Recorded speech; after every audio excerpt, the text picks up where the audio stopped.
Hello students, स्वागत है आपका तनु क्लासेस में। तो आज इस वीडियो में हम लेकर के आए हैं फिजिक्स यानी भौतिकी का चैप्टर 2, जिसका नाम है वैद्युत आवेश तथा क्षेत्र। काफी इंपॉर्टेंट चैप्टर है। इससे बोर्ड एग्जाम में बहुत सारे क्वेश्चन सब पूछे जाते हैं, चाहे वह सब्जेक्टिव हो या फिर ऑब्जेक्टिव। ठीक है, यहाँ हम सब्जेक्टिव क्वेश्चन से लेकर के आए हैं और लास्ट तक बने रहिए। आप लोग कोशिश कीजिए कि आपसे सारा क्वेश्चन हल हो जाए। तो चलिए स्टार्ट करते बिना देरी किए हुए। सबसे पहला जो क्वेश्चन है वो ये है कि विद्युत द्विध्रुव आघूर्ण को परिभाषित कीजिए तथा इसका ऐसा मात्रक लिखिए, यानी इलेक्ट्रिक डायपोल मोमेंट। विद्युत द्विध्रुव आघूर्ण को अंग्रेजी में क्या कहते हैं? इलेक्ट्रिक डायपोल मोमेंट को डिफाइन कीजिए और उसका ऐसा यूनिट लिखिए। देखिए, विद्युत द्विध्रुव आघूर्ण इसकी रचना करने वाली किसी एक आवेश तथा उनके बीच की दूरी के गुणनफल के बराबर होता है, अर्थात P बराबर Q/12। यह एक सदिश राशि है जिसकी दिशा ऋणावेश से धनावेश की ओर होती है। इसका ऐसा मतलब कूलम मीटर होता है। आप डिफाइन करके समझिए। देखिए, जो होता है विद्युत द्विध्रुव आघूर्ण यानी इलेक्ट्रिक डायपोल मोमेंट का जो निर्माण होता है वो दो चार्ज से होता है। एक चार्ज प्लस होता है और दूसरा चार्ज जो होता है वो माइनस होता है। एक चार्ज क्या होता है? प्लस होता है। Q1 प्लस होगा और Q2 क्या होगा? माइनस होगा। और इसके बीच की दूरी 2L होती है। क्या होती है? 2L। और विद्युत द्विध्रुव आघूर्ण यानी इलेक्ट्रिक डायपोल मोमेंट को जो दर्शाया जाता है उसको सूचित किया जाता है P से सूचित किया जाता है। किससे? P से सूचित किया जाता है। और ये फॉर्मूला हो जाता है, यानी विद्युत द्विध्रुव आघूर्ण यानी इलेक्ट्रिक डायपोल मोमेंट बराबर क्या हो जाएगा? P बराबर क्या हो जाएगा? Q/2L, यानी एक चार्ज का मैग्नीट्यूड गुना दोनों चार्ज के बीच की दूरी। एक चार्ज का मैग्नीट्यूड गुना दोनों चार्ज के बीच की दूरी। दोनों चार्ज के बीच की दूरी क्या है? 2L। और एक चार्ज का मैग्नीट्यूड क्या है? Q। इसका प्लस साइन नहीं लेना है, इससे साइन से कोई मतलब नहीं। साइन निगेटिव है या फिर पॉजिटिव है, इससे कोई मतलब नहीं। यानी इलेक्ट्रिक डायपोल मोमेंट जब भी निकाला जाएगा तो साइन से कोई मतलब नहीं होगा। सिर्फ और सिर्फ एक चार्ज का मैग्नीट्यूड ले लिया जाएगा, उसके बाद उसके बीच की दूरी से उसको गुना कर दिया जाएगा। उससे इससे क्या हो जाएगा कि विद्युत द्विध्रुव आघूर्ण यानी इलेक्ट्रिक डायपोल मोमेंट निकल जाएगा। ठीक है, इलेक्ट्रिक डायपोल मोमेंट एक क्या है? मतलब एक तरह से सदिश राशि है। क्यों सदिश राशि? क्योंकि इसकी दिशा फिक्स है।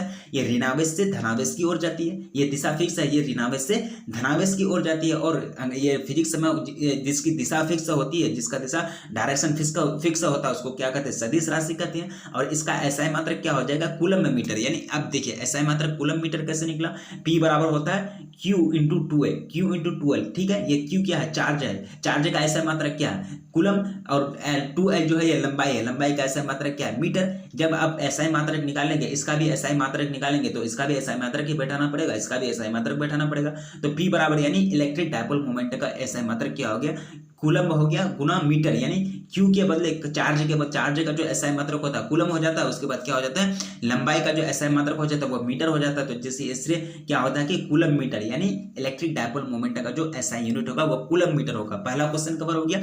अब आगे बढ़ते दूसरा क्वेश्चन की ओर। ये क्वेश्चन आपको कह रहा है कि दो समान धन विद्युत आवेश के निकाय की विद्युत बल रेखाएं खींचिए। दो समान यानी एक तरह से दो समान, आपको यहाँ देखिए दो समान जो है लिखा यहाँ खींचा गया है। देखिए प्लस है, ये भी प्लस है। दो समान विद्युत यानी एक ही तरह का साइन, यानी प्लस प्लस इधर भी है। यानी एक तरह से चित्र खींचने के लिए आपको बोला। ठीक है, आंसर देखिए इस चित्र में, यानी दो समान विद्युत आवेश, धन विद्युत यानी पॉजिटिव आवेश के निकाय की विद्युत बल रेखाएं चित्र खींचिए। ये खींच दिया आप इस प्रकार का, आप एक तरह से खींच दी। दोनों मतलब प्लस है, दोनों क्या है? प्लस है। दो चार्ज की आपको बात की जा रही है। दो समान आपको एक तरह से धन विद्युत आवेश को बनाने के लिए कह रहा है। देखिए इस चित्र में जो है एक एक ऐसा बिंदु है जिससे कोई विद्युत बल रेखा नहीं गुजर रही है। इसको उदासीन बिंदु कहते हैं। यानी N जो है, यहाँ N जो आप सो देख रहे हैं, यहाँ N जो है इसको क्या कहते हैं? इसको उदासीन बिंदु कहते हैं। क्या कहते हैं? न्यूट्रल पॉइंट है, उदासीन बिंदु कहते हैं। और दोनों आवेश यानी दोनों आवेश समान होने पर यह दोनों आवेशों के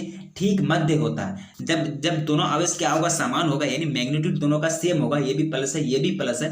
तब ये क्या होगा? एग्जैक्ट ये बीच में होगा, मध्य में होगा, मिडिल में होगा। कौन? न्यूट्रल पॉइंट है, यानी जिसको क्या कहते हैं? उदासीन बिंदु कहते हैं। ठीक है, अब ये इस बिंदु पर परिणामी विद्युत क्षेत्र क्या होता है? जीरो होता है। यानी रिजल्टेंट जो विद्युत क्षेत्र होता है वो क्या होगा? शून्य के बराबर हो जाएगा, जीरो के बराबर हो जाएगा। ठीक है, दूसरा क्वेश्चन कवर हो गया। अब आगे बढ़ते, सिंपल सा क्वेश्चन है, ज्यादा टफ नहीं है। ठीक है, दूसरा क्वेश्चन कवर हो गया। आगे बढ़ते तीसरा क्वेश्चन की ओर। तीसरा क्वेश्चन आपको कह रहा है कि विद्युत स्थिति के में गाउस का प्रमेय लिखिए। यानी विद्युत स्थिति की में अब गाउस का प्रमेय को लिखिए। गाउस का लॉ जो लिखा है एक तरह से शॉर्ट फॉर्म उसका लिखिए। गाउस का लॉ को कैसे लिखा जाता है, कैसे डिराइव किया जाता है, मतलब उसका एक तरह से शॉर्ट फॉर्म में आपको परिभाषा लिखने के लिए कह रहा है। देखिए गाउस का नियम, यह नियम वह नियम जो विद्युत आवेश के वितरण एवं उनके कारण उत्पन्न विद्युत क्षेत्र में संबंध स्थापित करता है। इस नियम के अनुसार किसी बंद तल से निकलने वाला विद्युत फलक्स उस तल द्वारा घिरे हुए कुल विद्युत आवेश की मात्रा का ए 1/ε गुना होता है, यानी 1/ε यानी फाई ई। सीधा सीधा मतलब इसका फॉर्मूला जो होता है, यानी विद्युत स्थिति गाउस का जो नियम होता है फाई ई बराबर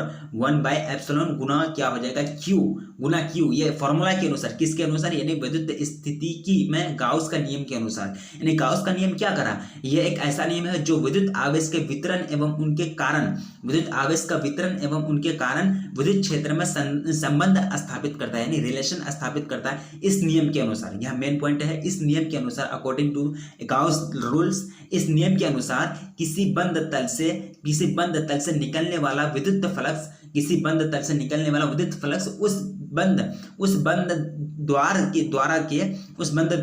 घिरे हुए कुल विद्युत आवेश क्यू मान लिया, क्यू आवेश की मात्रा का 1/ε गुना होता है, 1/ε गुना होता है, 1/ε से गुना कर दिए तो क्या हो जाएगा, q/ε हो जाएगा। यानी एक तरह से ये क्या निकल गया, विद्युत स्थिति, यानी ये क्या निकल गया, एक तरह से विद्युत फ्लक्स निकल गया। विद्युत फ्लक्स कैसे निकाला जाता है, इलेक्ट्रिक फ्लक्स फाई ई से निकाला जाता है। इसका फॉर्मूला मैंने बताया, थ्योरी में बताया चुका कि इसका फॉर्मूला क्या होता है, फाई ई बराबर 1/ε गुना क्या हो जाएगा, क्यू हो जाएगा। ये क्या है, गाउस का नियम है। तीसरा क्वेश्चन कवर हो गया। अब आगे बढ़ते चौथा क्वेश्चन की ओर। ये क्वेश्चन आपको कह रहा है कि स्थिर विद्युत परिरक्षण क्या है, इसका उपयोग लिखें। यानी स्थिर विद्युत परिरक्षण क्या है, इसका उपयोग लिखें। देखिए स्थिर विद्युत परिरक्षण वह प्रक्रिया है जिसमें किसी आंतरिक चार्ज यानी इंटरनल चार्ज क्षेत्र को बाहर विद्युत क्षेत्र से बचाया जाता है। इसे क्या कहते हैं, इसे फैराडे पिंजरा भी कहते हैं। इसको क्या कहते हैं, फैराडे पिंजरा भी कहते हैं। इस प्रक्रिया में फैराडे पिंजरा किसी बाहरी विद्युत क्षेत्र को कार्यान्वित होने से रोक देता है जिसके आंतरिक क्षेत्र में कंटेंट पर कोई प्रभाव नहीं पड़ता। उपयोग नंबर 1, इस प्रक्रिया का उपयोग विद्युत उपकरणों में किया जाता है। दूसरा उपयोग है धातु के ट्यूब बनाने में इसका इस्तेमाल किया जाता है। ठीक है, किसका इस्तेमाल किया जाता है, विद्युत परिरक्षण का इस्तेमाल किया जाता है। देखिए विद्युत परिरक्षण एक ऐसी मतलब वह प्रक्रिया है, ये जो इस यूज होता है, ये रूल्स जो लगाए जाते हैं, 2 रूल्स लगाए जाते हैं, इसका मतलब इस्तेमाल किया जाता है ये प्रक्रिया का। यानी विद्युत परिरक्षण एक ऐसा प्रक्रिया है जिसमें क्या होता है कि किसी आंतरिक चार्ज यानी इंटरनल आवेश यानी आंतरिक आवेश क्षेत्र को बाहरी विद्युत क्षेत्र से बचाया जाता है। यानी बाहरी विद्युत क्षेत्र से एक तरह से उसको सुरक्षित रखा जाता है। इसको क्या कहते हैं, फैराडे पिंजरा भी कहते हैं। यानी ये जो पिंजरा है, ये एक तरह से विद्युत परिरक्षण जो मेथड है, इसको क्या कहते हैं, फैराडे पिंजरा भी कहते हैं। ऑब्जेक्टिव क्वेश्चन के रूप में आपको पूछा जा सकता है, नोट बनाते हुए चलिए। ठीक, इस प्रक्रिया में फैराडे पिंजरा किसी बाहरी विद्युत क्षेत्र को कार्यान्वित होने से रोक देता है जिसके आंतरिक क्षेत्र में, जिससे क्या होता है कि आंतरिक क्षेत्र के कंटेंट पर कोई प्रभाव नहीं पड़ता है। अब पहला इसका यूज है, इस प्रक्रिया का उपयोग विद्युत उपकरणों में किया जाता है, धातु के ट्यूब बनाने में किया जाता है विद्युत परिरक्षण का उपयोग। ये चौथा नंबर क्वेश्चन आप समझ लिए। क्या कर रहा था, उसका उपयोग लिखने के लिए कर रहा था और कह रहा था कि विद्युत परिरक्षण के बारे में लिख के विद्युत परिरक्षण कैसी प्रक्रिया है। विद्युत परिरक्षण एक ऐसी प्रक्रिया है जो अंदर के चार्ज को मतलब सुरक्षित रखने का कार्य करता है। जिस प्रक्रिया में अंदर के चार्ज को एक तरह से बाहरी चार्ज से सुरक्षित रखा जाता है, उसको क्या कहेंगे, विद्युत परिरक्षण कहेंगे। इसका उपयोग कहाँ होता है, मतलब विद्युत उपकरण में होता है और क्या होता है, ट्यूब में होता है, धातु के ट्यूब में होता है। हो गया, सिंपल क्वेश्चन है, अगर आप समझ जाइए तो सिंपल क्वेश्चन है। अगर जो साइंस जो है वो समझने की भाषा, ठीक है, रटने की भाषा नहीं है, इसलिए आप लोग समझिए, रटिए कम। और चौथा नंबर का क्वेश्चन कवर हो गया। आगे बढ़ते हैं 5वां नंबर क्वेश्चन की ओर। ये क्वेश्चन आपको कह रहा है कि +Q1 +Q2 और -Q3 के पास रखे बंद सतह ABC विद्युत क्षेत्र के फ्लक्स का मान होगा। फ्लक्स का ये एक फॉर्मूला होता है, देखिए फाई जो निकालने का फॉर्मूला होता है। ठीक है, ये चार्ज है +Q1, पहला जो चार्ज है प्लस है, दूसरा चार्ज है वो भी प्लस है, तीसरा जो चार्ज है वो ये है निगेटिव है, यानी एक तरह से माइनस है। के पास रखे बंद सतह ABCD है, विद्युत क्षेत्र के फ्लक्स का मान क्या होगा, जो वो 0 हो जाएगा। किसके बराबर, 0 हो जाएगा, यानी कुल फ्लक्स 0 होगा क्योंकि सतह के अंदर कुल चार्ज क्या है, 0 है।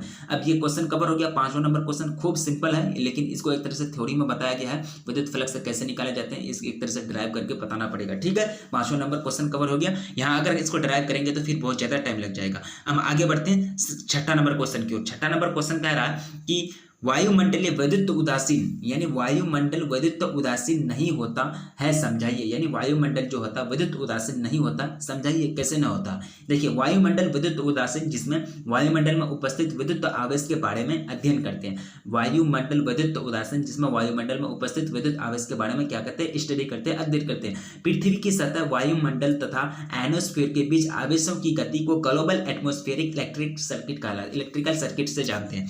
यानी ये देखिए आपको बोर्ड एग्जाम में पूछे जाएंगे कि ग्लोबल एटमॉस्फेरिक इलेक्ट्रिकल सर्किट किससे कहते हैं या फिर किससे जाने जाते हैं। देखिए, पृथ्वी की सतह, वायुमंडल तथा आयनोस्फीयर के बीच, पृथ्वी की सतह और वायुमंडल तथा आयनोस्फीयर के बीच आवेशों की गति को यानी स्पीड को क्या कहेंगे, ग्लोबल एटमॉस्फेरिक इलेक्ट्रिकल सर्किट कहते हैं। ये कोई सिंपल बात है, ये सिंपल बात है कि पृथ्वी की सतह और वायुमंडल या फिर वायुमंडल और आयनोस्फीयर के बीच में जो आवेशों का गति होता है, स्पीड होता है, उसको क्या कहेंगे, ग्लोबल एटमॉस्फेरिक इलेक्ट्रिकल सर्किट कहेंगे। वायुमंडल विद्युत एक प्रकार का टॉपिक है, यानी वायुमंडल विद्युत एक प्रकार का टॉपिक है। एक तरह से इसको आप एक टॉपिक का अध्ययन करना पड़ेगा, जिसमें electrostatic, atmospheric physics, metrology and earth science के बारे में स्टडी करते हैं। इस प्रकार वायुमंडल विद्युत उदासीन नहीं होता है।